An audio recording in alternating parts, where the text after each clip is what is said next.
Hey everybody, welcome back to Northernlion Plays The Binding of Isaac Afterbirth Plus, where we have a little baby streak, just an infant streak. That's okay. Look at this, we got a great haircut. Stats are pretty good, honestly. Hate Keybeggar, but it is what it is. GZR16CR8. On this fine Monday afternoon. Happy Super Bowl Monday, everybody. Hope you enjoyed the Super Bowl. There's nothing for me to talk about when it comes to the Super Bowl. I have watched it in my life. I don't watch it now because I don't follow football, you know? I don't watch the NBA championship either. I don't watch the UEFA Champions League final second leg to see who wins in aggregate. But I will watch, you know, at least, I would say 70 of the Vancouver Canucks 82 games played annually. It's true. It's just, you like what you like, you know? I will say, I know a lot of people watch the Super Bowl specifically to see the advertisements. I'm not calling you out, okay? Particularly because if you have the sense of humor that thinks, you know, 30-second contextless spots of corporate marketing humor are hilarious, and you're watching this, then maybe that's an own on me as well. You know what I mean? Maybe that means that I'm a little bit more corporate than I thought in that regard. I thought I was here hitting you with some truly edgy takes, some controversial stuff, and it turns out the reality is that that's not the case. Let's peep this just momentarily. Okay. Okay. That's very nice, actually. But I'll never understand... Well, in today's modern world, I'll never understand watching a 4-hour sports broadcast to see advertisements. Like, if you're a marketing professional, maybe? Excuse me, that's not Keybeggar, it's regular beggar. Still don't really like him, but I like him a little bit more, I'll admit. Now, I want to tell you, in 1998, I watched the Super Bowl every single year. The reason I watched the Super Bowl every single year is because the internet was in its infancy. There wasn't access to billions of hours of on-demand video content at your fingertips at all possible times. It was just like, yeah, let's watch the Super Bowl. Oh, did you see the ad on the Super Bowl last night? There was a kid crying in the grocery store, and you're like, what is this ad, dude? What the heck is this freaking ad? And then it's for contraceptives. Isn't that funky? Nowadays, I'm like, yeah. You gotta... I mean, I have no interest. If you have an interest, that's fine. And let's be honest, most of the people watching the Super Bowl who say they're watching it for the ads, they're probably not sitting at home going like, oh boy, I can't wait for the new Pepsi ad. Okay, that worked. They're watching it with friends. They're eating tortilla chips, various homemade dips, and mayonnaise-based salads. I don't care at all about the magician card. We'll just get out of here. So don't let me rain on your parade. But if you watch the Super Bowl just for the ads, and you don't watch the ads on my video, if you look away for even an instant, you're a thief and a liar, and a charlatan, and a rube, and you're welcome to stay. I can't police you in that regard. You're welcome to stay. I can't stop you. But I was thinking, because like I wanted to start this episode, and I was like, what am I going to talk about? Well, I went to the gym this morning, and it was packed, but it's February. What's up with that? I thought that a lot of the New Year's resolution type folks would have washed out by now. Look, I hate to say it, because it makes you sound like a jerk. Do I want everyone to work out, be as healthy as possible, and, you know, enjoy the benefits of that, you know, part of the lifestyle? Yeah, but I don't want, like, them all to come to my gym. You know what I mean? I know, it sounds rude, but, like, we're full. You need to find another gym to go to.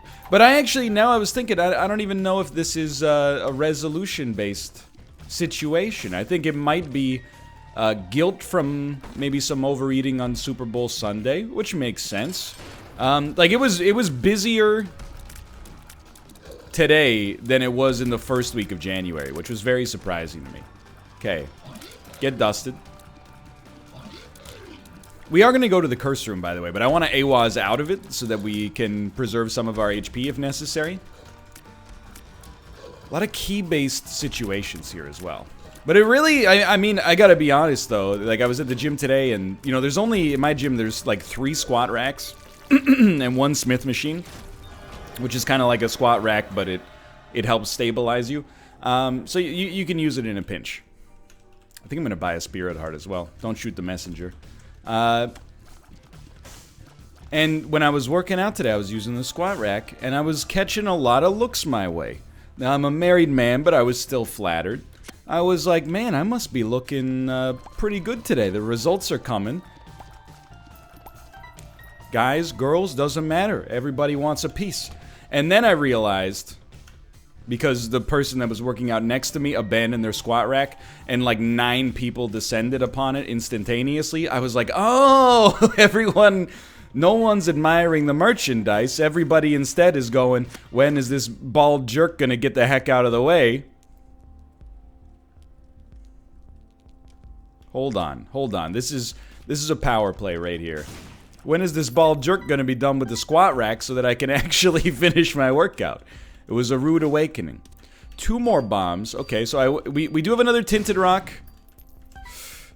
The odds of us getting 5 cents are essentially nil, so I think because I do want to buy the blanket, but I think what I'm going to do instead is go use my bomb on the other tinted rock, because we're very unlikely to get to 5 cents on one single bomb of the donation machine, so instead we'll try something like this, and pretty nice yield there.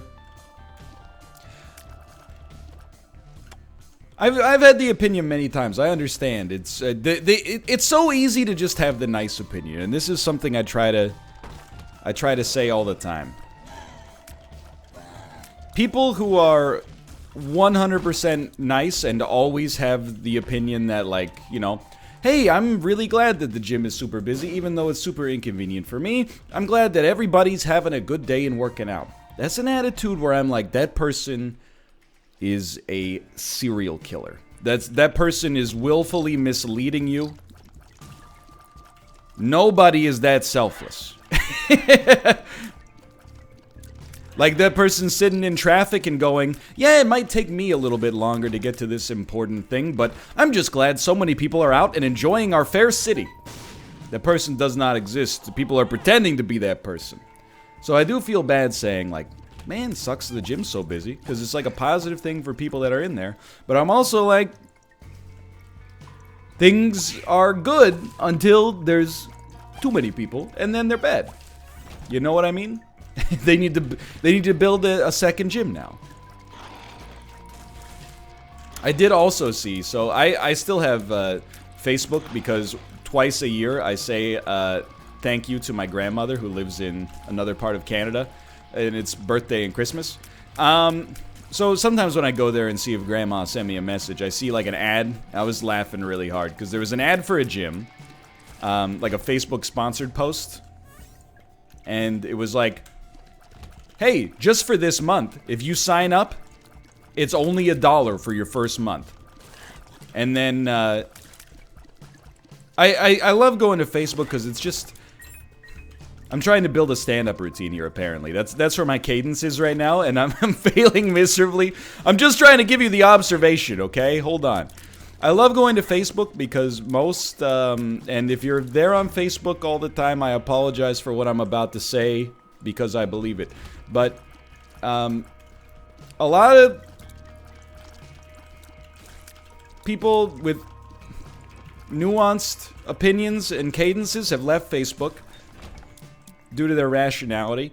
So a lot of what you see now is disproportionately, forgive the term, insane. Like, the number one reply was, yeah, it's $1 for the first month, but there's a $50 fee to get the electronic key thing that you need to get into the building. Well, yeah, it's a 24-hour gym. You know, you think they're just gonna give you that for free? I mean, like, normally it's like a $60 a month membership. You still gotta, you know, you gotta pay for the necessary stuff. I know that seems like a grift, but really, like, if you want to go to the gym at like 4 a.m., they're not gonna have staff there. You gotta have the security thing. And then people were like, that's false advertising. I'm reporting you to the Better Business Bureau. And then another guy posted and was like, well, it's really nice to see that you care more about people who aren't customers than people who are customers. And then the business, bless their hearts, responded, what do you mean by this? And the guy said, well, I just don't see why you're rewarding people who have never been patrons of your business. Where's the special deal for people who have been longtime customers?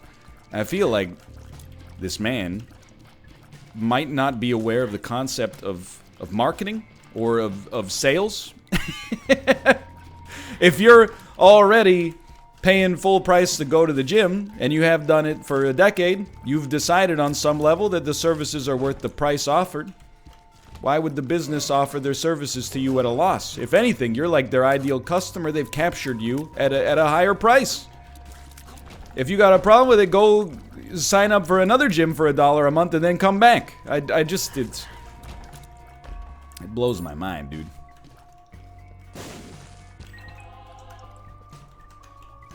But I will say, if anybody, and this is a common theme of my, should have probably bought that first, but that's okay. This is a common theme of mine, which is that everybody who complains is wrong but me. I will say, I did sign up for this gym in the last week of December, and the promotion started in the first week of January. Unacceptable. I think we probably want to do that, but I'm not fully convinced yet that this is 100%. I think it's probably right. Anyway, let's crack this open. That hurts. That's where you end up with those people, and you see it on every social media platform. They'll, like, buy a game, and then it'll be free in, like, PlayStation Plus or a Humble thing, like, 6 months later. Sorry, I apologize for the system sound from Adobe Creative Cloud. And they'll be like, I bought this for $25 in July. It's November now. Can I get a refund? I hate to say it.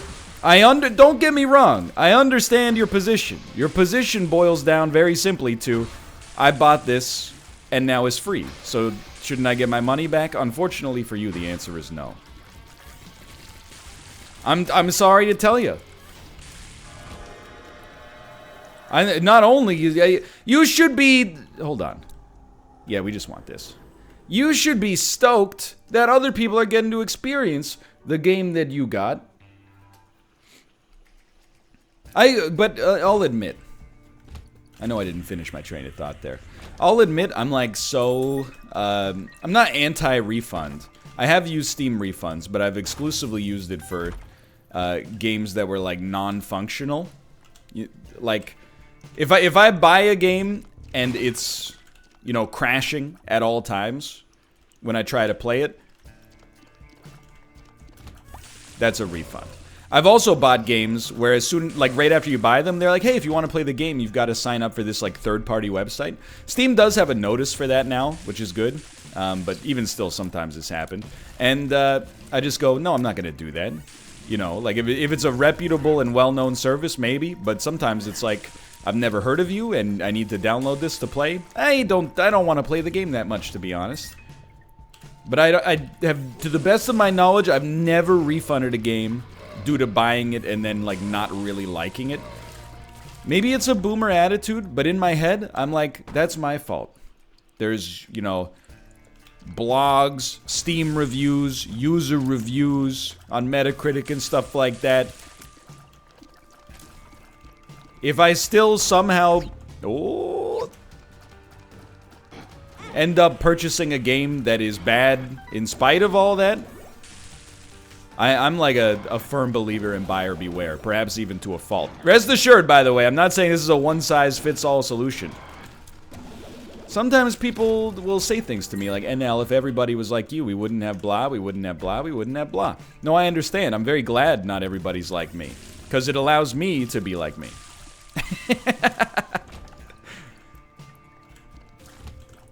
Trust me, I understand. I mean, I'll tell you, I've walked out of movies, I've never demanded a refund.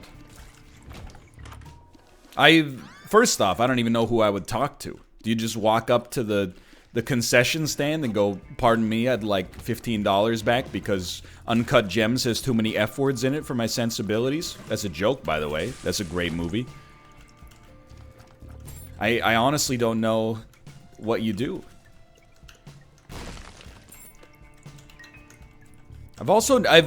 I've never asked for a refund at a restaurant, but I have received a refund at a restaurant due to unacceptable service and having a friend of mine who does not share the same anxieties that I do. I always... Ooh, let's do it. No, we already fought him, dude, you dummy. But also, it's okay. I always take the, and different, you know, the squeaky wheel gets the grease. That's something I've realized. But what I've also, you know, I mean, it's not like I came up with that expression. It's very old, but I'm not comfortable a lot of the time being a squeaky wheel. In some situations, yeah. Like, you know, we moved into this place a couple months ago, and we've had, like, some maintenance issues that, for me, I was just like, this is just crazy. I mean, like, they've been resolved, thankfully, but they got resolved because me and my wife were being squeaky wheels. And I think it was very warranted. Like, we moved in, and our fridge did not work. Supposed to work, does not work. We got it sorted. You know, we've had, like, you know, some HVAC issues. We got them sorted. But at like a restaurant or something, I've always taken the approach that, like, hey, if you spend $10 on a meal and it ends up being garbage, you spend $10 on learning a very valuable lesson of never go to that place ever again and, you know, badmouth them to your entire word-of-mouth network. But I have dined with friends who were like, this was unacceptable, and then they go, like, complain to the manager, and then they're like, hey, we took, you know, 50% of the food off the bill. And I'm like, oh, it is nice. Thank you for doing that. For me, it's worth the 50% of the food to not have to have that conversation. It's like the same way I feel about room service. Like, I very, very, very rarely order room service if I'm in a hotel, because it's way too expensive. What you realize, though, or what I've kind of come to realize as I've gotten older, is that when you get room service, you're not paying, you know, $20 for breakfast. What you're paying is $20 for the privilege of not having to leave your room. And sometimes, that's worth it. You go to a restaurant, it's slow, it's loud. Maybe you had to dress up, maybe you didn't, you know what I mean? I'm not saying it's worth it, because on a literal, rational level, it's not worth it. But sometimes you're like, you know what, yeah, I will pay a $7.50 premium to not have to put on pants. Rarely happens to me, because I am uncomfortable without pants on, I'm not joking, by the way. I know that could be played for a laugh, probably, but this is my truth. I am not a never nude. However, I just feel, and I'm glad Justin, HC Justin, is a kindred spirit here. Is the first other kindred spirit I've met. I just don't feel right unless I'm wearing jeans and socks, sincerely. I know it sounds like a hallmark of some kind of, like, mental compulsion, but, like, if I'm streaming... Let's do it. I don't think we're gonna make the boss rush anyway. If I'm streaming and I'm not wearing pants and socks, it's going to be a worse stream. And then, like, I don't know if I've ever streamed pantsless, but I've streamed, like, in pajamas before. That's like, there's grades. You know, like, a pantsless stream will be like a 4. Shorts will be like a, you know, 6. Pajamas will be like a 6.5, and then jeans, we're starting to get into that good range. You know what I mean? I don't know, it just feels wrong.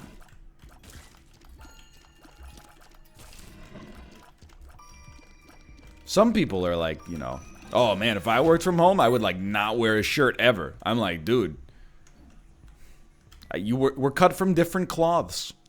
I wear a shirt at all times. There are very, very few times on a daily basis, on a regular, repeatable basis, where I'm shirtless.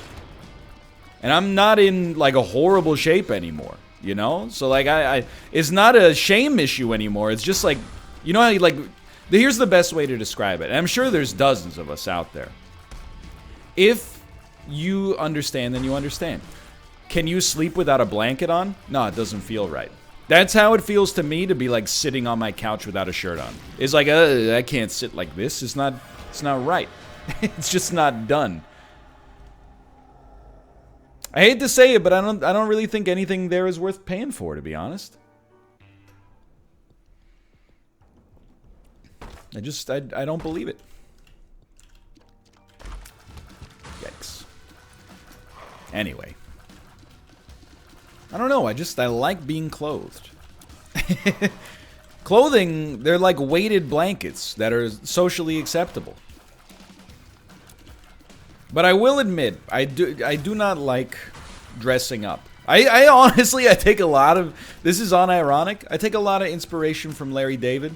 You know, when you see Larry David walking around and he's got like, you know, the same jacket he's been wearing since 1993 and like an old baseball cap that's completely out of style and the same New Balance shoes he's been in since like season 1. I'm like, that's my dude right there. Some people are like, he's almost a billionaire.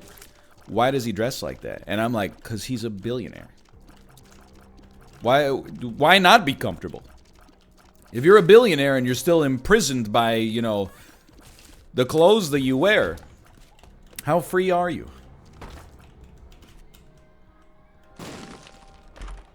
I used to worry about that stuff to some extent. I mean, I'm not the guy who shows up to like a nice restaurant in like gym shorts and you know, an old t-shirt. But like, I'll show up in relatively casual clothes that I think are somewhat nice, but definitely not like, you know, a suit.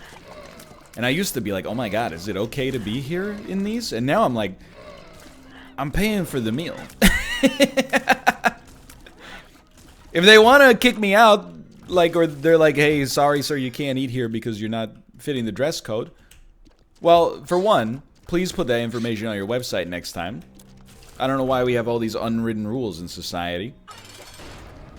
Can't you just put it on the website? Oh, we hinted at it by using the words haute cuisine and fancy dining room.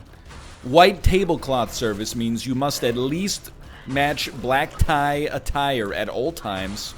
Anyway.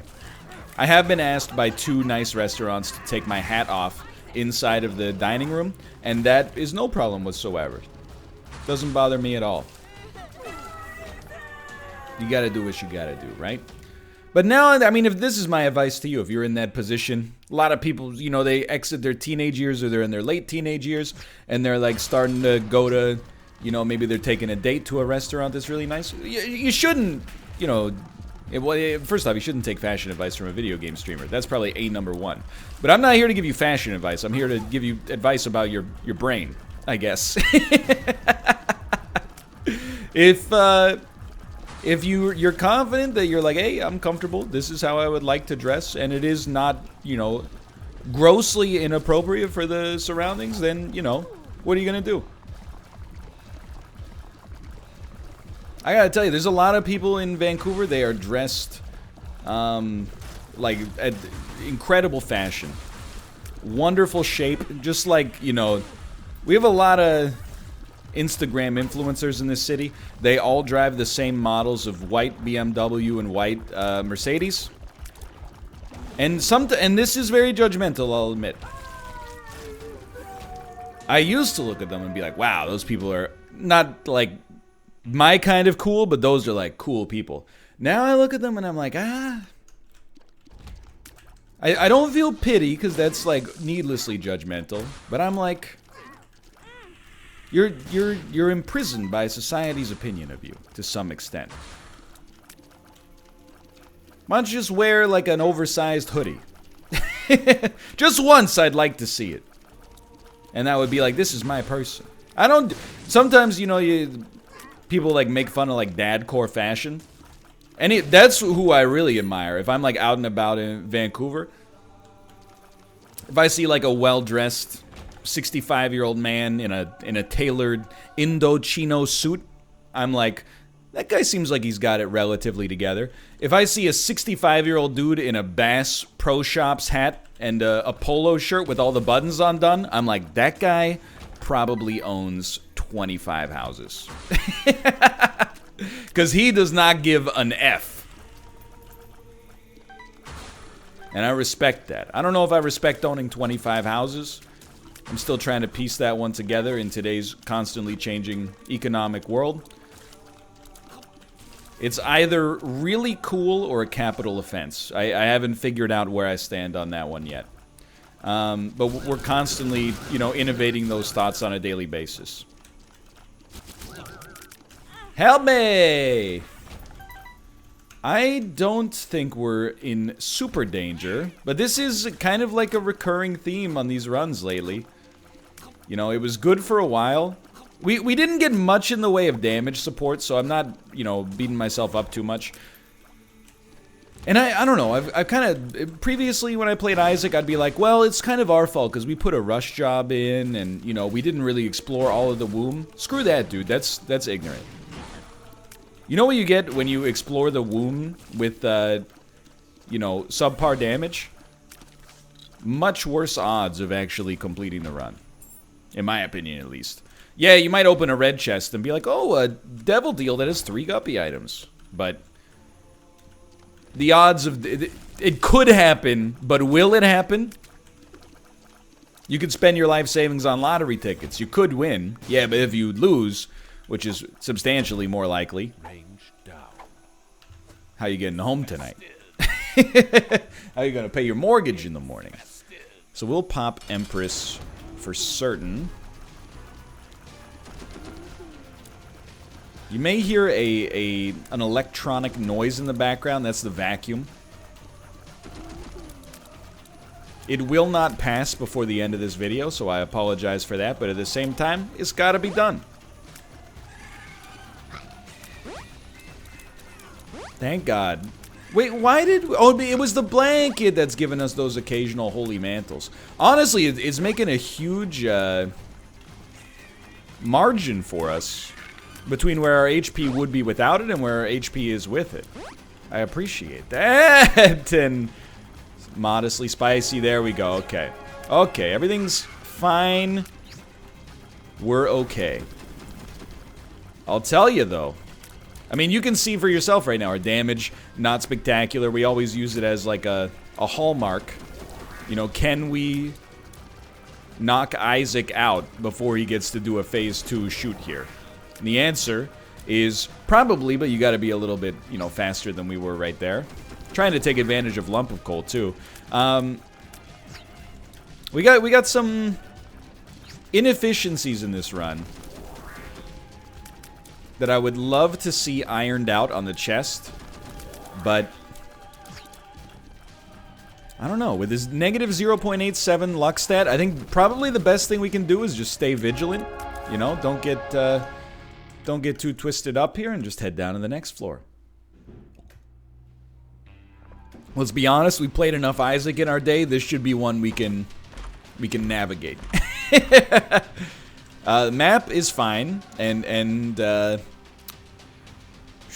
honestly, I'm looking at like where the boss would be. I think it's down and to the right, so that actually saved us a good deal of time. We might actually just get the map. We didn't. Not that I'm keeping score, but I think that's also the second time on this run we've had access to Curse of the Tower, so it's amazing. So many items in Isaac. You still manage to see some of the garbage ones twice in the same run. Of course, that's because if the item was good, you would just pick it up the first time you saw it. That's at least a part of it. Another part of it is that it shows up in the red chest pool disproportionately often, it feels like. Black candle, very nice. Attack fly, not insulting.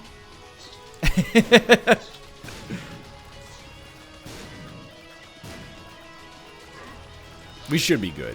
And honestly, I'm counting my lucky stars, because with 0.87 luck, we didn't have any guarantees we were going to get any chests. I also forgot we had...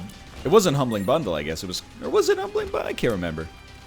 It was Humbling Bundle or Contract from Below. It must have been Humbling Bundle.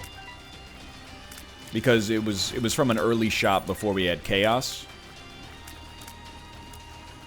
Yeah, we should be totally fine.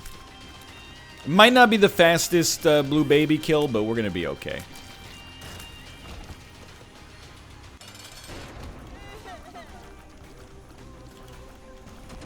Put down some bombs, and we'll coast this one into a victorious outcome. However, I will say, I think that my play lately has left a little bit to be desired. Maybe I should just count my chickens, you know, or count my blessings. Whoa, whoa, whoa, whoa, whoa, whoa. Maybe we should just relax. Because we got hit 4 times in the space of 2 seconds. By being a little greedy. Hey, stop summoning so many flies, because it makes it really tough to get in there and hit you. I'm like, we do have an extra hit, right? Because of the Eternal Heart.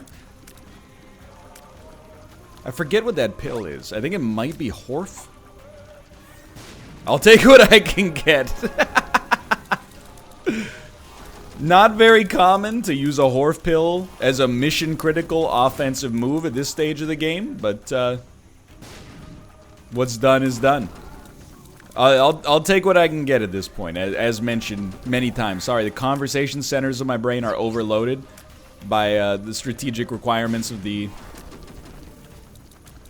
incursion. Don't kick the bombs. Just shoot the bombs, dude. If they hit, they hit. If they don't hit, whatever. At least you didn't put yourself in a position to lose very critical levels of HP by being a dummy. Oh, that was a micrometer away from causing me potential strife. Come on. Okay, okay. You know what? Let's just go, dude. For now, thanks for watching. We made it work. Thanks, Larry. If you enjoyed the episode, click the like button. Helps out a great deal. Of course, subscribe if you want to see more in the future. For now, thanks for watching. I will see you next time. See ya.